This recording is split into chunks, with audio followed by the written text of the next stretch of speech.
Hello everyone and welcome back to the channel. Heir of Jade here, and we're going to be continuing the Yuan Bo campaign. I'm extremely happy to have you here today. Thank you for everybody who's been watching and leaving your comments. I will be answering those today. You may notice that the beginning of this episode does not perfectly line up with the end of the last episode. If you'd like to hear a funny story, well then here it is. I was busy recording the next episode, which is why things look different.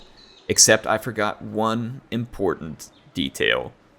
One that you may be guessing right now as I'm speaking. And that detail is to have actually pushed the record button on my recording software. So I was busy talking to myself and recording an amazing episode of the Yuan Bo campaign that will never be seen because it wasn't recorded. You did not miss much, folks. Just a few turn ends. I did have to give Deathmaster Snitch a little bit of a beat down. It was not amazing. Like, he got beat down. It was not a close battle. And we took Jiju from him. That is really the only thing you've missed at that point. Otherwise, I have continued to do some recruiting. I'm getting artillery and a war drum into this army up here. And then I've continued to recruit at the Eternal City of Weijin. So that is really all that has transpired.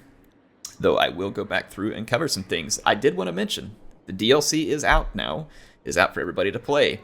Now, that said, I've given you my thoughts on this multiple times, which was, well, I don't want to recover that because I've done it multiple times. So if you don't know what my thoughts are, I guess feel free to go in the comments and I'll answer it for you. But in any case, I want to hear your thoughts on the DLC. So if you were someone who went out and you purchased the DLC, I would like for you to go down in the comments and share your thoughts on it.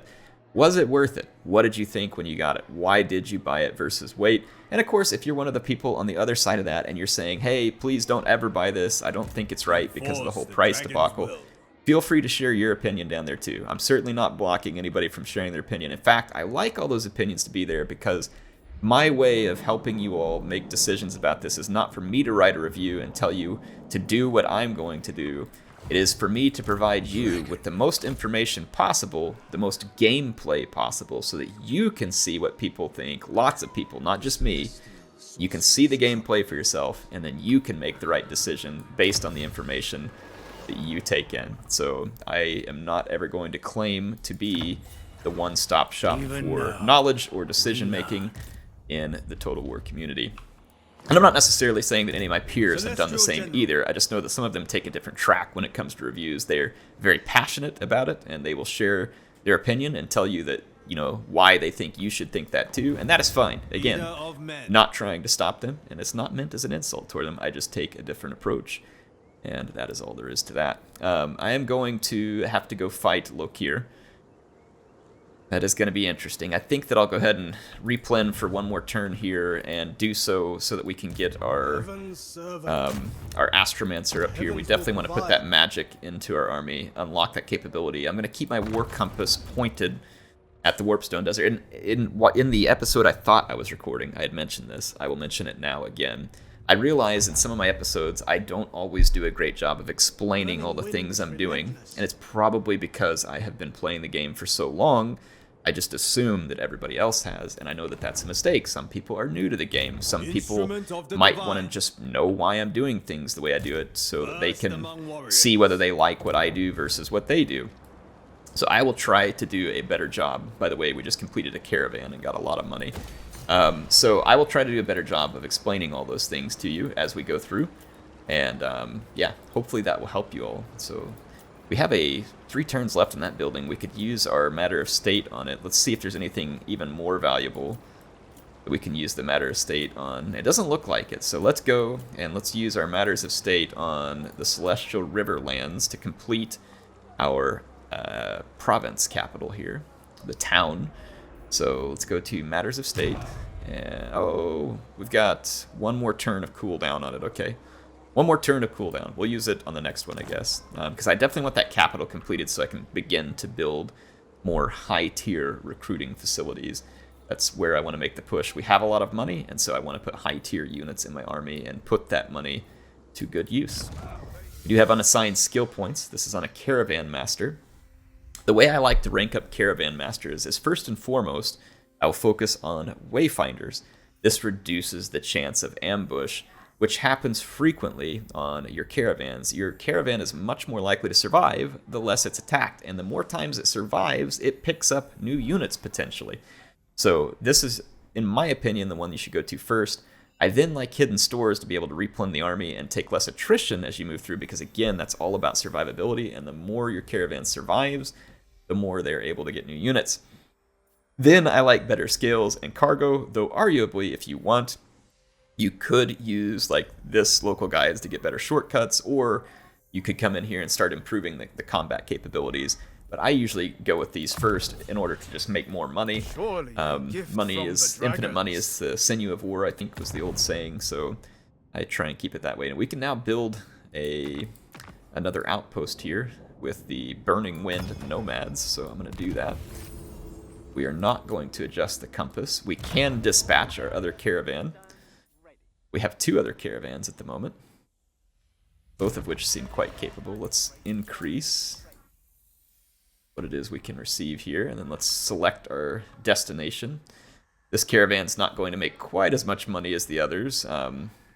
We had some events in place, I think, that were improving the caravans, at least temporarily, so we got a huge buff on it. Let's send this one up to trade with Wintertooth. I'm surprised Wintertooth is accepting Cathayan caravans. But, hey, I appreciate them. So we're going to dispatch this to Frozen Landing. Try and make a little cash here. I love these structures that Cathay has too. Look at this amazing canal. That is so cool. It'd be kind of neat if that was navigable, but obviously they haven't really put End and Kush, is that what it's called? End and Koresh on the map over here, I think. Is that? I don't remember what they're called. Anyway, End, whatever that area is.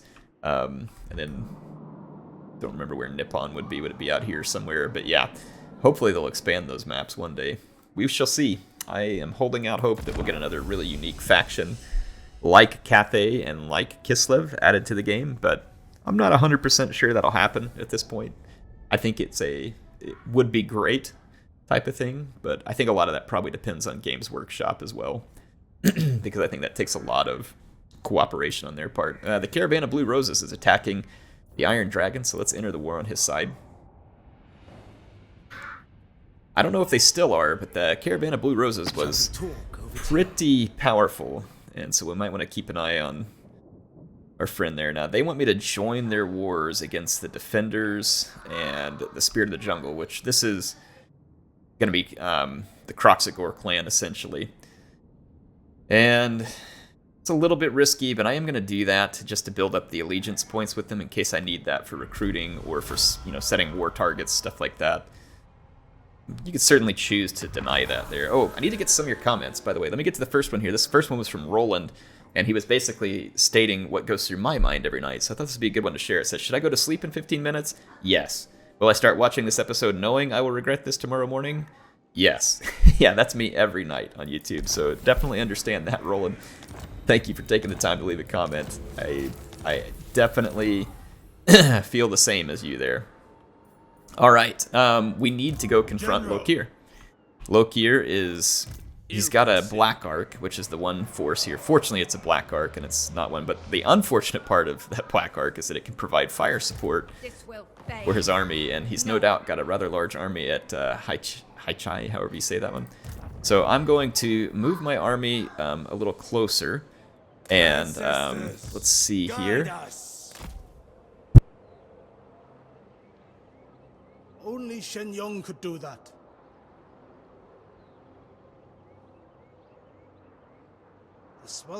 Alright, so let's keep going here. I wield the Celestial Wind. Do some scouting here. So we have an Astromancer in the army now. This is good news. These peasant long spears don't provide me... General of the Celestial Host. Don't provide me a whole lot in terms of like extra protection stuff. I think I'm actually going to get rid of them. As far as allied recruitment, we have to be in a garrisoned or encamped stance, which I cannot enter at the moment, so we can't do any of those. There is no Regiment of Renown available at the moment, so we really only have access to local recruiting here, which is fine. Our local recruiting is capable. These illusions of distant water. Let's see, I kind of think that I might just drop one more Crowman and one more crossbow. This allows me to suppress enemy missiles, and my crossbows allow me to do the damage. We have a ton of armor up front, and then Celestial Patchy is a pretty good character here. We're about to be able to make him a whole lot stronger, so I'll keep an eye on that. Our Shugengen Lord here, I was busy kind of fixing this army up so that we can go take control of the gates. We'll want to be powerful if we're going to do that, which means that we still have some work to do here. I'm going to grab one more Grand Cannon because that will be immensely powerful. I'm going to actually get rid of these peasant archers and start replacing them with crane guns. And I can actually get 2 of those set up there. And then actually, because I can do the crane guns on local recruitment, I should actually probably do Jade Warriors here. And then I can add some more crane guns locally. I'm just trying to buff this army up a little bit. This one has come together. Oh my gosh, yeah, that's a problem there. That is a problem indeed. So we have some recruiting available from the northern provinces. I can almost pick up 2. I could get 2 units if I get Jade Warriors. Just the standard variety, but these halberds be quite helpful. Let's see what else. Oh, a war drum is available too. Or a cannon, all of which are very helpful. A war drum would be quite helpful. There's a lot of things that would be helpful here, in fact. Let's go ahead and go for the war drum. And then let's go to the western provinces. We've got 12 available here. I could get 2 Jade Warriors quite quickly here, which would give me a nice solid front. I would rather have a couple of the halberd units, though. I just don't have enough allegiance points for 2 of them. But let's go ahead and grab 1. And let's take a look here at the custodians and see what is available to us. There is a cannon available, and that would be quite helpful. And let's take a look at the Daughters of the Forest, just Cassars. That would not be anything amazing. And then we have to finish the outpost there. So that will help this army get scooted along quite nicely. And I think in the meantime, what I will do is maybe grab 1 more Crow unit to help out, and then 1 more of these. And then so we'll have a full stack on both of these armies very shortly, and we'll be able to defend against this because there's an imminent invasion, it appears, from those, puppet tribes for chaos. In the meantime, I had reminded people on the episode that I was recording without recording that our victory conditions, sorry, I clicked the wrong button there. The victory conditions of this campaign are different than most. To get a short victory, which is where we'll start, I may go to the long victory as well, but let's start with the short victory. We have to build at least 2 of the 4 astromantic relay buildings to empower the compass. Well, one of those buildings can be built at Hexotl, which is this one here, so that will be available soon enough. In the meantime, I'm going to sail to the Great Turtle Isles because it was owned by Ricarth. We're going to take Yuan Bo and go face down Ricarth. So that is what I was busy working on here, which was heading through the port at the Shrine of Sotek, and we are going to begin the journey down to the Great Turtle Isles and begin what will no doubt be a rather epic invasion. So looking forward to that. In the meantime, if I do end up needing an army up here, I can raise one, but at the moment I'm going to try and hold out because I don't expect any rebellions, and we should be relatively stable back here unless these ogres kind of turn on us. It does look like we can finally build some buildings. Let's take care of that, but before I do those, we can finally go use, back at the Celestial Riverlands, let's go to our Matters of State and use our rush construction to finish the building at Shangwu. So I'm going to perform that because that's really where I would like to focus my money, is on improving. And speaking of, we might be able to rush recruiting too, so I'm going to go take a look at that as well. It would be nice to be able to recruit the Lions, even if it's by global, and then Terracotta Sentinels would be great eventually as well. So let's go ahead and build the Celestial Tower here. Then let's improve our defenses, and let's improve our trade building.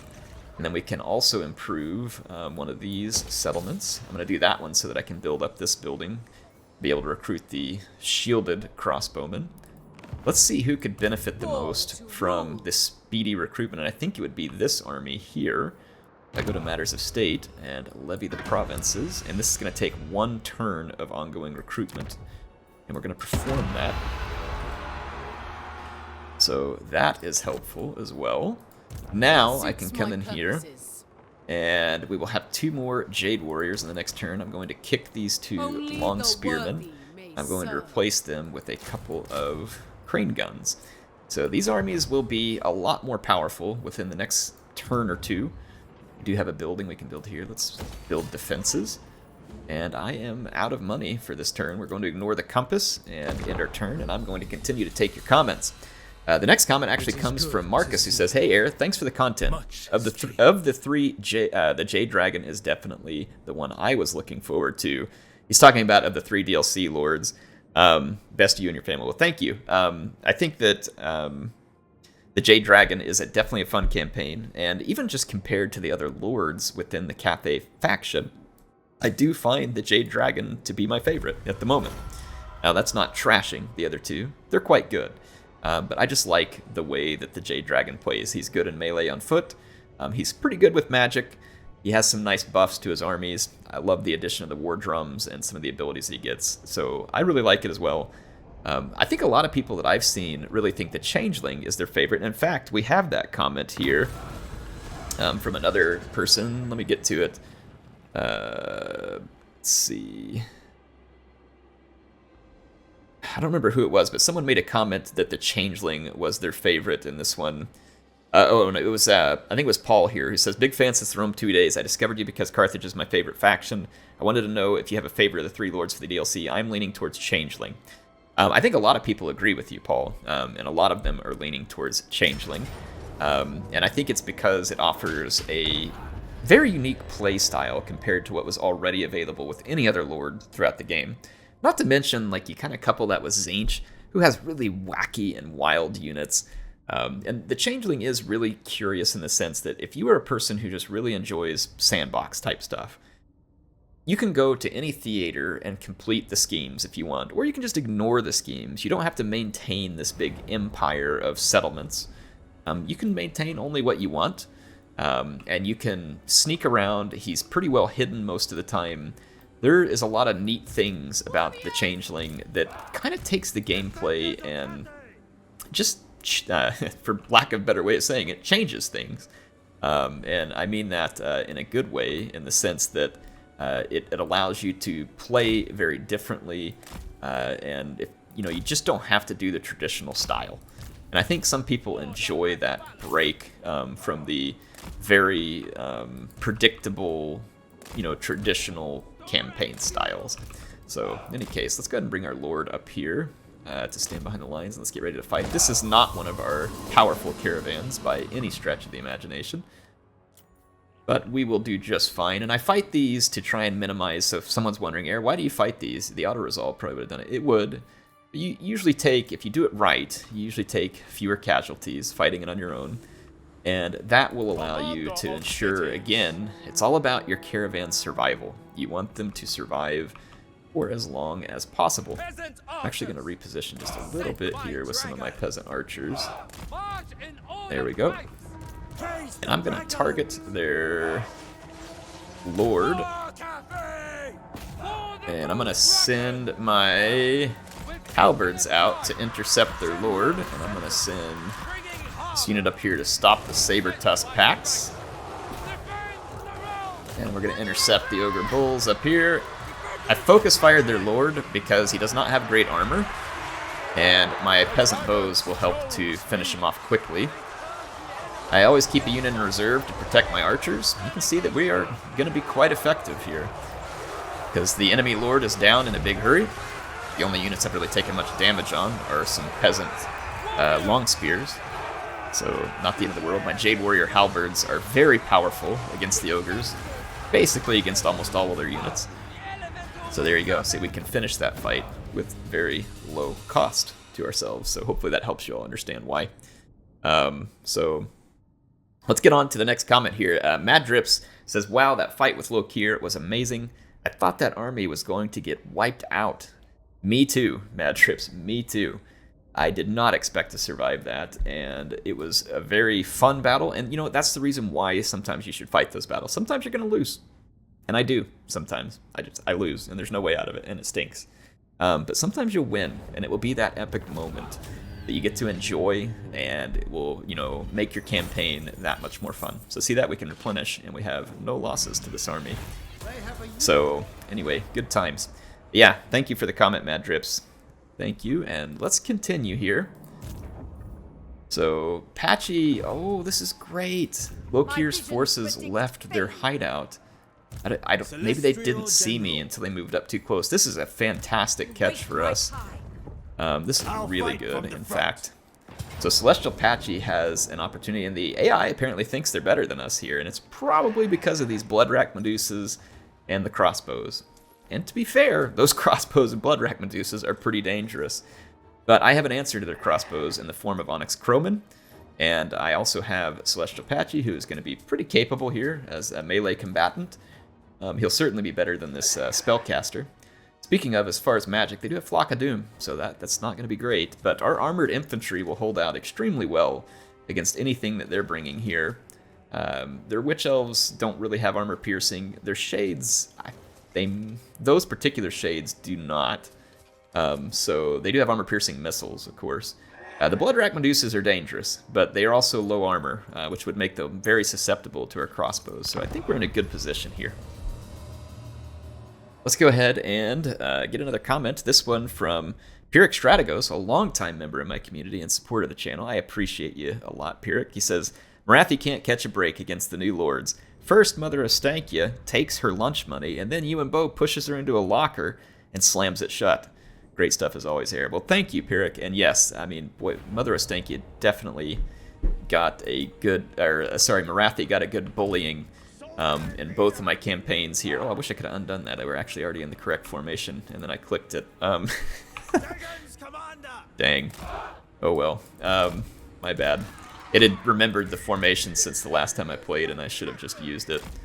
The Druki, I'm going to peel off a couple of sword units, put them in the back. I'm going to spread these ones a little bit wider. They should be fine.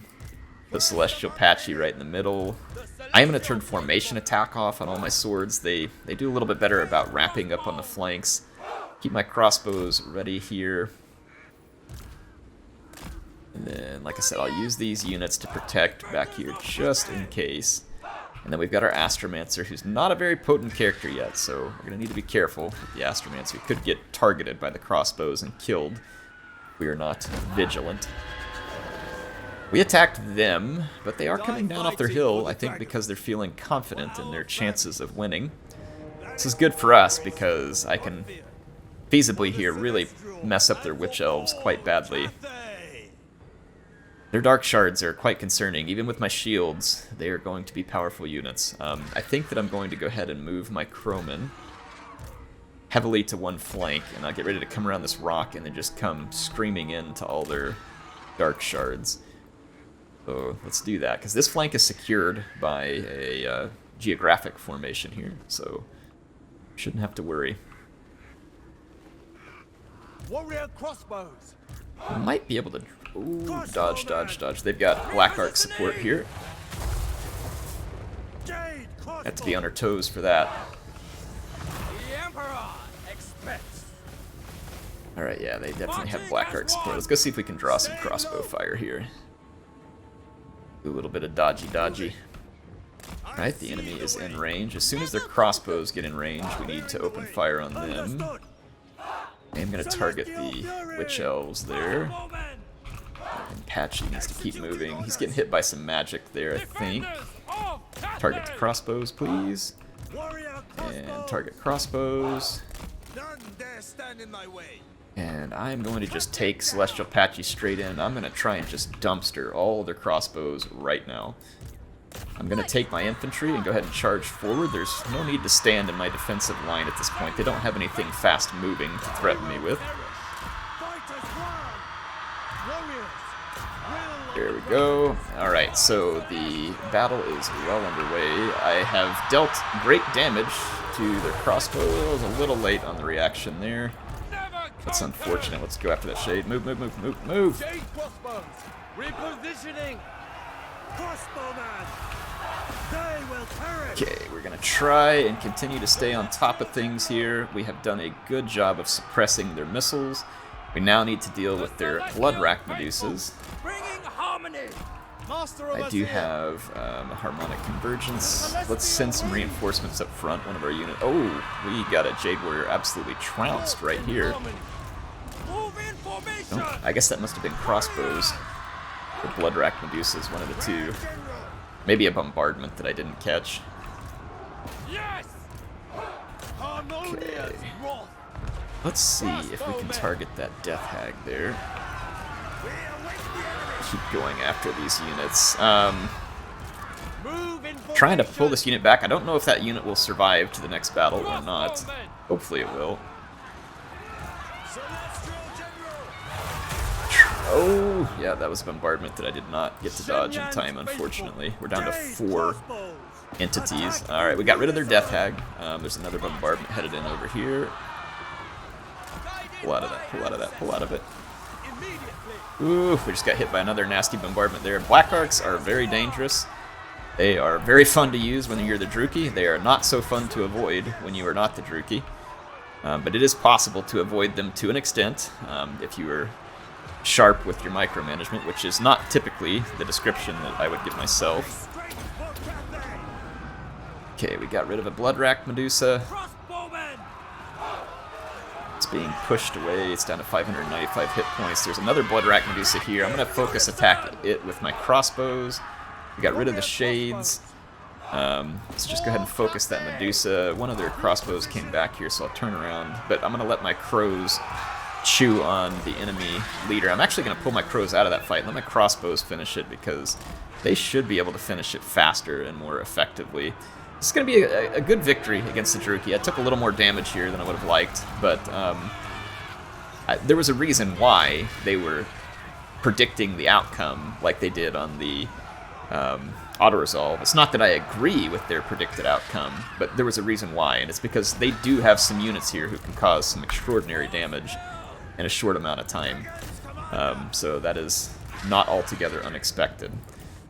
Most of my swords who took a lot of damage basically took it in the sense that it was from those crossbows and stuff. The Druki infantry probably didn't accomplish all that much here. Alright, those crowmen are going to clean up the Druki leader, and then I'll be finished with this battle. There we go. Let's load out, and I'm going to get you another comment served up here. This one from Gorguts the Impaler, who was responding to a conversation that I was having about the Empire and me thinking that they may not get any more updates. He says, the Empire is still the most played faction, if I recall, and that is correct the last time CA shared the stats. He says, I highly suspect they will update the Empire again. And I got to thinking about that whenever I read your comment, Gorguts, and you may be correct. And the reason why I started to think and agree with you, because you reminded me when I went back and looked at the roadmap that CA provided. That roadmap does include, from what I saw, it said that there was going to be a Nurgle-focused update, and I think that it had mentioned the Empire involved in it. Which means that we may very well get some Empire updates. At the very least, probably some new units and a Lord. And possibly a few reworks. I do believe their Electric Count College isn't bad. I think it may need a few reworks in the sense that the Empire now faces an absolute slew of new enemies, and I'll continue discussing that here in just a moment. I'm going to give... these upgrades here are very good, by the way. This one gives him way more block chance and some armor to your whole army. This one's going to give Patchy better speed and devastating flanker, which is really cool. It also gives a lot of charge bonus to your army. The Hammer of Wei Zhen here, look what it's going to do to Patchy's melee strength. It is going to make him immensely powerful and really good splash damage, as well as giving 10% weapon strength to all the units in our army, which is actually very helpful for Jade Warrior type units. So I'm going to take this upgrade here. In any case, yeah, that Empire upgrade, from what I heard the Great Book of Grudges say in one of his videos, and if anybody would know, it would be him because of his passion for Warhammer. He had mentioned that the Empire was missing more units than any other faction. If I take that as the truth, which again I have no reason to doubt, then yeah, I mean that would make sense if we saw the Empire get some new units, a new faction like sub-faction lord, all that kind of stuff. I could definitely see that. And I could definitely see us getting another Empire update. So a good point, Goreguts, and thank you for the comment. And hopefully that's something we can all look forward to. I love playing the Empire. They're definitely always high in my list of factions that I enjoy. And I think a lot of people do too, because the stats bear it out. Let's see, this army is probably ready to hit the battlefield here.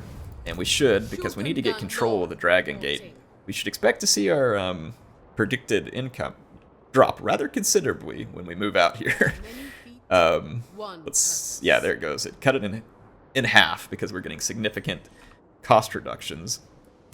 This army is only one turn away from finishing that war drum, and it'll be in pretty good shape for going after our enemies, including that army. So I think this bodes well for us. We do have buildings available. I'm going to build that at Jingpo, where we can take advantage of the full breadth of that gemstone mine. Let's take a look for any other provinces in which we can build, and we do have here at the Imperial Road a small upgrade we can make, and then we can also upgrade our defenses at the swamps, which is good. That means the swamps will, in 5 turns, be fully defended. Very good to see. Yuan Bo is able to continue his journey to the Great Turtle Isles, which will arrive within the next few turns. And we can change our compass, but I choose not to because I like the direction that it is pointed in.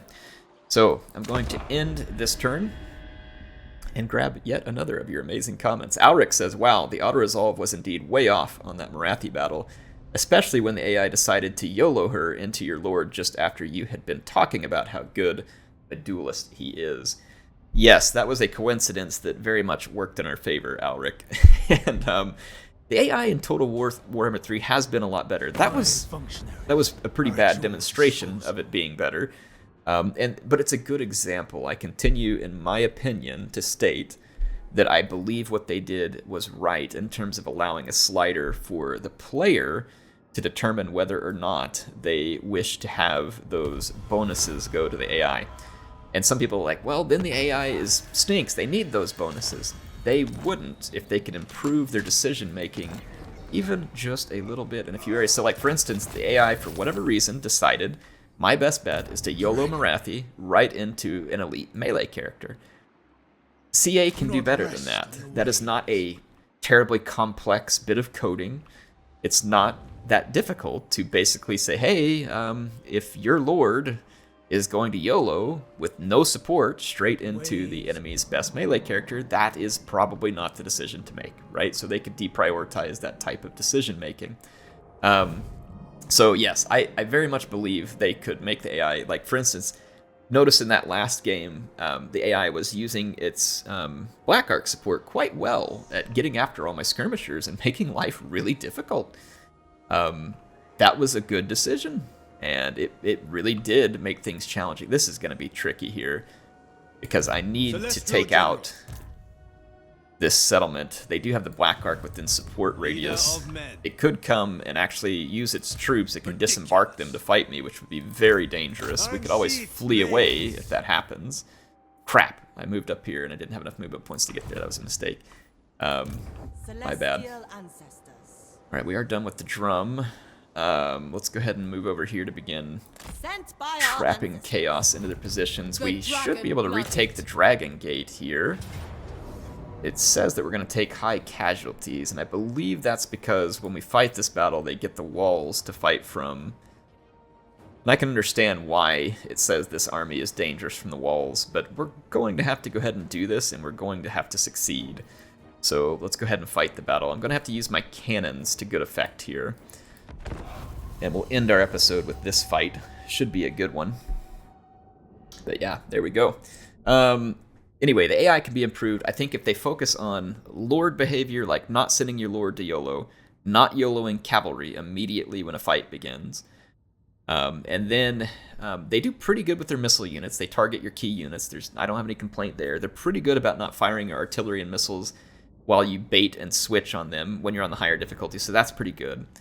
They just need to improve the spell casting for the AI as well. If the AI was fairly competent at casting its spells in an effective manner, again, that would make them much more difficult. And for instance, on the lower difficulties, you could have the AI still be a little less competent at spell casting. And again, that would make it a lot nicer for those folks playing the lower difficulties, because they are, you know, newer to the game and find a whole lot more challenge in it. I'm going to put my guns in range. And just kind of deploy over here like this. We need to destroy some towers. I do not have any siege equipment. That's going to make things a little more challenging. I'm going to put all my missile units in defensive, including my cannons, so that they don't go walking ahead of themselves. Let's start the battle, and let's start bashing down these towers before they cause us too much damage. They are divided and selfish, but I wish my crane gunners could shoot down towers or the gate, but they cannot. But we can start working on these units up on the walls. Oh, the grand cannons are really good. Look at that, we almost downed a tower in a single salvo from the two together. I'm going to go ahead and target the next one because there's not many hit points left on that tower. And we're going to get rid of these towers to kind of prevent my forces from taking additional losses at range. That way we can kind of take our time and work through what we need to here. Alright, one tower down. My crane gunners are taking substantially more damage here than I would like them to, so I'm going to actually move them away from that tower's arc of fire. I'm being focused by 2 different towers. It was actually 3 maybe there. If I just move some of these troops back, I'll be outside the range of that tower. Okay, another tower down. Let's take the next one. I am now outside the radius of that tower with these particular crane guns, and that tower is not going to live for much longer. This is going to allow me to move forward a little here. So our cannons are giving us a great deal of offensive power here. Ooh, that was a good one. Look at that. Another tower down. We've got one final tower to deal with. I'm going to move my iron hail gunners into position. The AI is removing most of their troops from the walls with good reason. And it's because their troops are under heavy fire.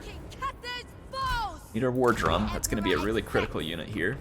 I do not have any like damage spells with my Dragon-Blooded Shugengen Lord, unfortunately. We've just got Storm of Shadows and Cloak of Jet, neither of which is going to be tremendously... What is that shadow flying over the top of us? Huh. That's weird. It's just like a piece of scenery flying around in circles up there. Alright, we took out... I'm going to bust some holes in the wall.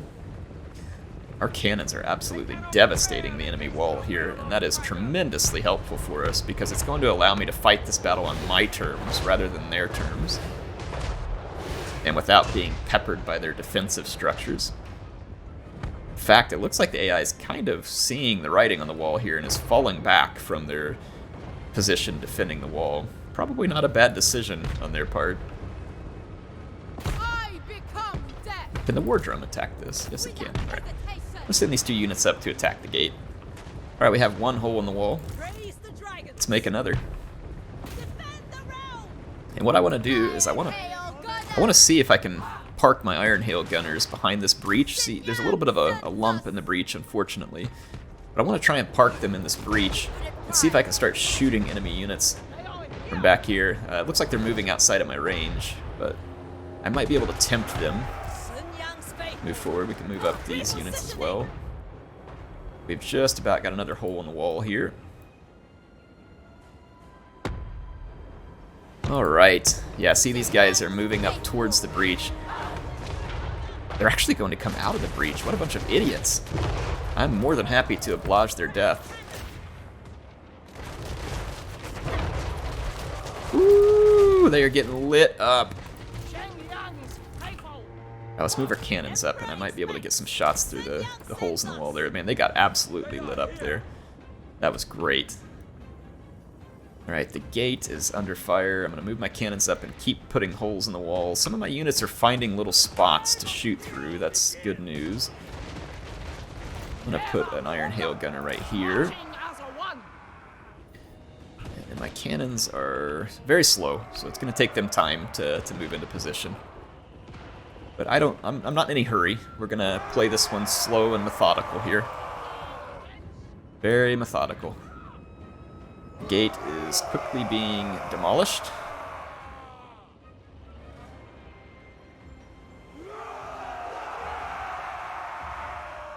And as that gate is demolished, I would like to have a crane gunner in the vicinity. Understood. Alright, how we doing? Warriors! Let's go ahead and move up. Oh, got another really great salvo there.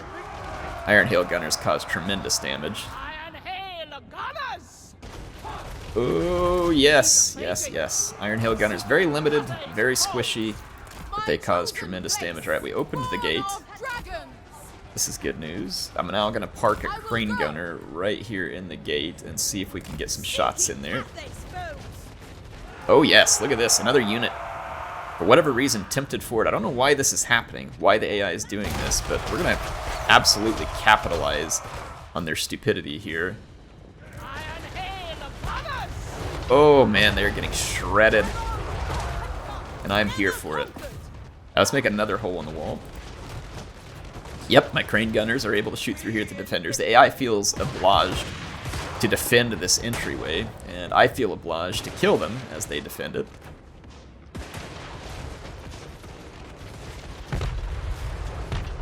Alright, we are about to get another hole in the wall here. I am going to... Yeah, we're about to have that hole in the wall. Let's see how the AI continues to react to this situation, because that will be telling here. The War Drum, I'm going to go ahead and turn on its ability to improve melee attack.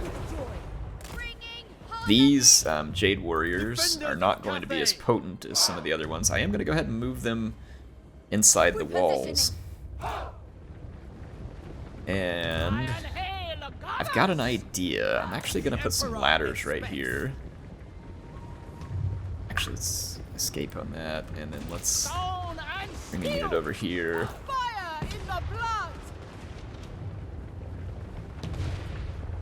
Alright, they're putting some units on the wall to answer what I'm about to do here, so let's not do that. Let's see. I was hoping maybe I could get some units on the wall without a good reaction from the AI so that I could begin to shred those units. I'm going to move these crane guns. Actually, I'm not. Let's take our cannons and open fire on that Chaos Warrior and just see if we can get lucky and score a few hits on it. Alright, we did get Jade Warriors into the breach, and let's bring our War Drum up to support, and let's bring our Shugengen Lord up to support. Chaos has some very dangerous units here.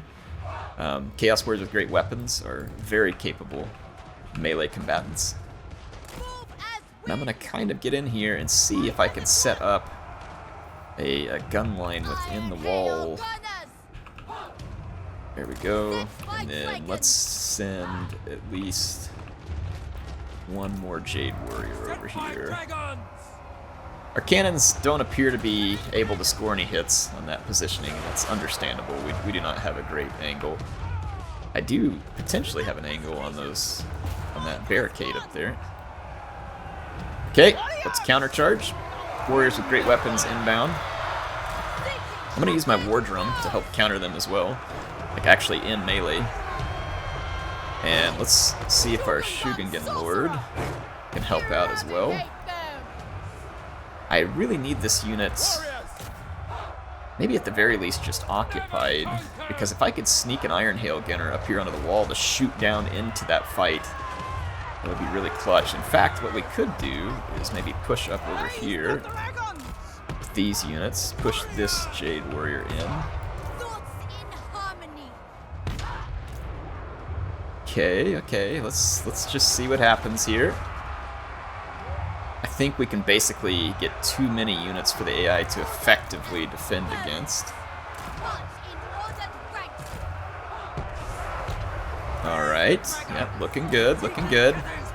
Everything going very well. I'm gonna leave those units in formation attack because it'll just help hold the enemy back for a long time.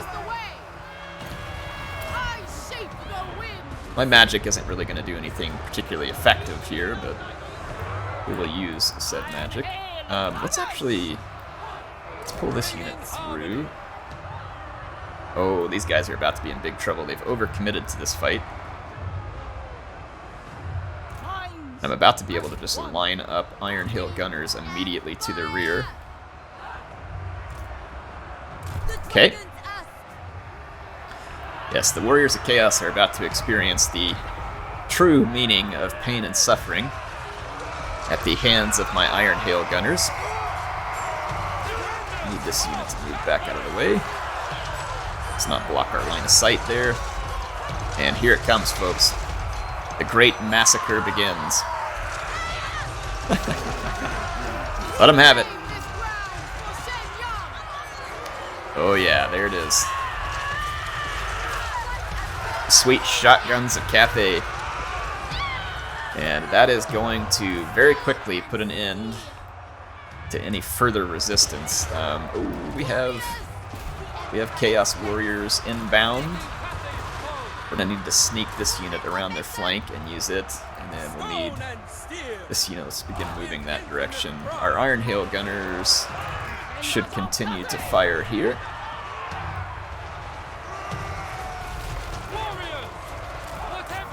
I'm gonna sneak right down this flank here. Let's move up to point blank range here.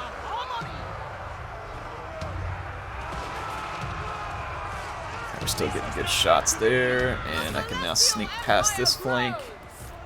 I can pull these units down off the wall. Oh yeah, look at that. That is an Iron Hail Reckoning right here.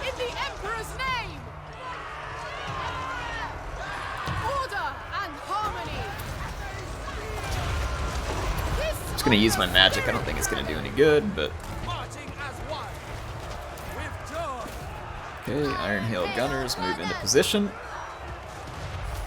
There is actually a Marauder Horseman up there that is of some concern to me. It is in range of my crane gun, so I'll see if they can put any shots on it.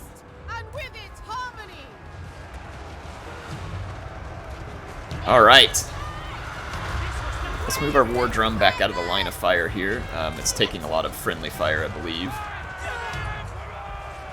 Oh yeah, point blank shots right into this crowd. We push back those gunners, and so we now hold a significant advantage on our enemies here. Let us push up and start capturing points. Yep, there goes our enemies there. Let's come up here and break down that barricade platform. There's only a few entities left fighting still down here, and I need to shoot them. Coax them out of existence. That War Drum is really helping our Jade Warriors. The Jade Warriors are not a very offensive unit, so the War Drum giving them 8 melee attack is a big deal.